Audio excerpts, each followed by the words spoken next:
welcome back to the channel. My name is Ashley. If it's your first time here, if you're returning, welcome back. So today we're going to be talking about how to break soul ties, and I'm going to be giving you guys 5 steps to break soul ties, and I want you guys to be open and be honest and real with yourselves as you receive this information.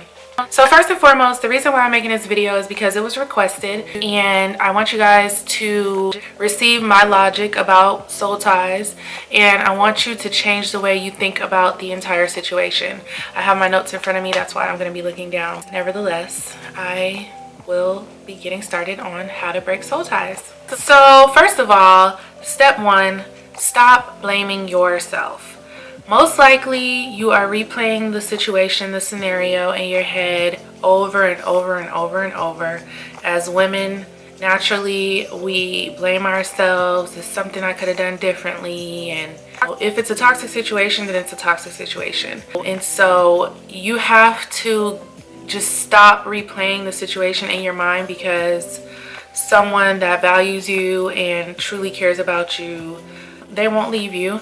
And you also need to realize that God's rejection is sometimes your protection. Whoever you believe in, I don't know, the universe, whatever, you just have to realize that sometimes what you think you want in the flesh is not what the plan is for you. So you have to relinquish some of that control and be less emotional about the situation. Think about it from a logical standpoint.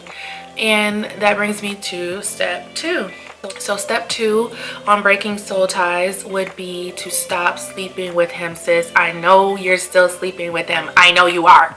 I know you are. Stop sleeping with that man. Stop sleeping with that individual. Number 1, you are still emotionally attached to this person. If you're here and you're trying to figure out how to break a soul tie, then you're still emotionally attached to this person. More than likely, you gave more than you got, and that's why you're so bent up about it. Cuddy buddies, that's not gonna work. It might be amazing for you and, you know, life-changing intercourse, but because you're still emotionally attached, it's going to be even that much harder for you to break that connection. You have to stop having intercourse with this person. As hard as it may be, you have to stop doing it. Step 3, write down the pros and cons, and I mean the real pros and cons, not the ones where, you know, you're cutting corners and you're still trying to act like it's like, don't write down like, oh, he clips his toenails and leaves the trail of toenails everywhere. Like, no, we're talking about real stuff, like something that the cons would be things that you know you cannot live with someone that does these things, or be with someone that does these things. Like, they're morally, ethically, they're all wrong. Abuse, neglect, no stability, no loyalty, things of that nature. He talks to you like crap. The pros would be, you know, what is it that you think is positive that is coming from this person that is attributing to your life, not taking away. So think about it that way. Step 4, I would suggest that you sage, you pray or meditate, or a combination of the 3. I don't know what, you know, people's religious beliefs are and things of that nature, but for me, if I want to completely rid myself of a situation, I have to sage completely, like my surroundings, myself, everything. I pray because I do believe in the Lord Jesus. When I'm really serious about cutting somebody off or knowing what in a situation, I have to pray about it, because I just have that much faith in what my God can do and show me. So if I'm ready to do that, that means I'm done with you, or I'm done with whatever the negative force was in the situation. I'm ready to rid myself of it and see the situation for what it is. Meditation is something I've recently incorporated into my life that I just love, and it's just, you know, a little gift to myself that I get to do when I take the time to do it, and my day goes so much better when I do it. The way I think about things, it's so much more level-headed. I don't let a lot of things get to me the way I used to when I take time to meditate, because I get to show gratitude for whatever it might be at that time, and then You know, if I need to ask for something, clarity, whatever it might be, I can do that. So step 5 would be to replace him. Yeah, you have to replace him. You have to replace this person with someone positive that is going to put you in a better frame of mind if you are trying to break a soul tie. I'm not talking to people who are in relationships and, you know, you're having a hard time at the moment, but you see that maybe you just need a break from one another and you guys can get back together.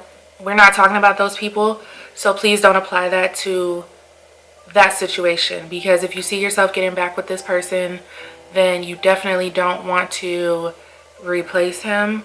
This is for people trying to break soul ties.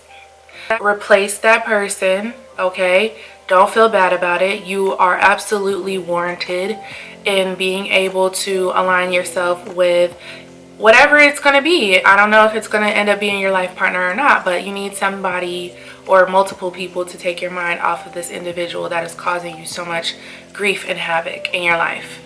Now, with those steps being said, of course, there's so much more things that I wrote down and that I just feel like I could share with you guys, but I'm trying to minimize the time that I'm spending talking, and you know, we can just have different series and episodes on, you know, different topics. But I want to leave you guys with this little tidbit. Once you raise your self-love, self-esteem, you know, you will laugh at anybody that can't see your value. So you have to figure out what that means to you, as far as how are you going to love yourself more so that you're able to think level-headedly about what someone can bring to a partnership, relationship with you. Never should you as a woman feel like, or the feminine person in the relationship, because I don't know who's watching this and who's needing this right now, never should you feel like you are giving more than you are receiving. If you are that feminine energy in the relationship, you should not. So I really want this message to be for women, but whatever, whoever needs it needs it. You do not need to overexert yourself emotionally, because as women we do that automatically. Stop doing that, and we can talk about that more, because when you stop doing that and stop being driven by your emotions so much, you can think level-headedly, logically, and see like, wait a minute, this situation doesn't benefit me at all. All right, it's their loss once you figure out that, you know, wait a minute, I was actually the prize. Or once you level yourself up to be the prize, so to speak, then it will become someone else's headache. The person that's bringing you so much grief, it's like, wow, I don't even have to deal with this anymore. This is somebody else's headache now, and you already know that the next person is not going to deal with it, or they're going to be such a pushover and such a low vibrational individual that they accept something so disgusting. So think about it that way. Also, I want to tell you guys about a book that really helped me get through a really bad relationship at the time, years and years and years ago, that I feel like if you are having such a hard time with the soul tie, you should read this book. It is by r.h.sin. It is entitled Whiskey, Words, and a Shovel. That person also on Instagram, he has a lot of wonderful poems and very easy reads. Him and his wife actually, like, I think she writes as well, and they had this whole story about how they met on Instagram, and they're just so like all about each other. Read that book, because it's going to give you some very harsh reality, and it's definitely something that you need to hear if you're going through that. I read that book and it almost like was like, oh wow, because it's so logical. It's like, someone who loves you will not do this. It's like that, and it's so easy to read. So definitely check that out. I hope this video helped you if you're going through a situation that is very toxic and that you feel as though you need to break a soul tie. I hope you guys receive the information well. Let me know your feedback down below if you want more videos about whatever you need at the time that I can relate to and help you with, let me know and I will be happy to do it. And again, thank you guys so much for watching and tuning in and giving me your feedback, your comments, your likes, your shares, your reposts, your energy, your positivity, and that's all we're addressing in 2020, positive vibes. So thank you guys so much. Make sure you give this video a thumbs up if you enjoyed it, and I look forward to talking to you soon. Bye bye.